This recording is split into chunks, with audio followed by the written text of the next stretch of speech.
Hello guys, আজকে ধনতেরাসের দিনে মানুষের সকাল সকাল কোনো কিছু ভালো করতে ভালো লাগে, কিন্তু আমার সকাল সকাল আমার নাক কেটে বসে আসছে। না, সিরিয়াসলি নাক কেটে বসে আছে, নট লাইক সম্মানের নাক কেটে গেছে বলছি না, সিরিয়াসলি। দেখো, একটা ভিডিও করেছে তো সকালের দিকে, সেটা বেশি বোঝা যাচ্ছে। এখন সামনে নিয়ে যাও তো নাকের চুল দেখা যাবে। কি আর বলবো, মানে সকাল সকাল আমি সুপ্রানাকা হয়ে বসে আছি, কে আমার নাক কেটে দিয়ে গেছে জানি না। ভূত চতুর্দশী আসার আগে আমি ভূত হয়ে এসে আমার নাক কেটে দিয়ে গেছে, আমি নিজে ভূত হয়ে নিজের নাক নিজে কেটেছি। ছোট ছোট নখ দিয়ে কি কেটে গেছে জানি না, কি হয়েছে ভাই, কি যে ঘটেছে জানি না। সকাল সকাল হাতে হাত দিচ্ছি তো রক্ত দেখছি এখানে পুরো।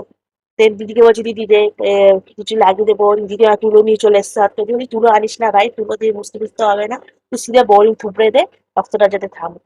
সকাল সকাল সুপর্ণাকা হয়ে গেছি ধনতেরাসের দিন, বাহ!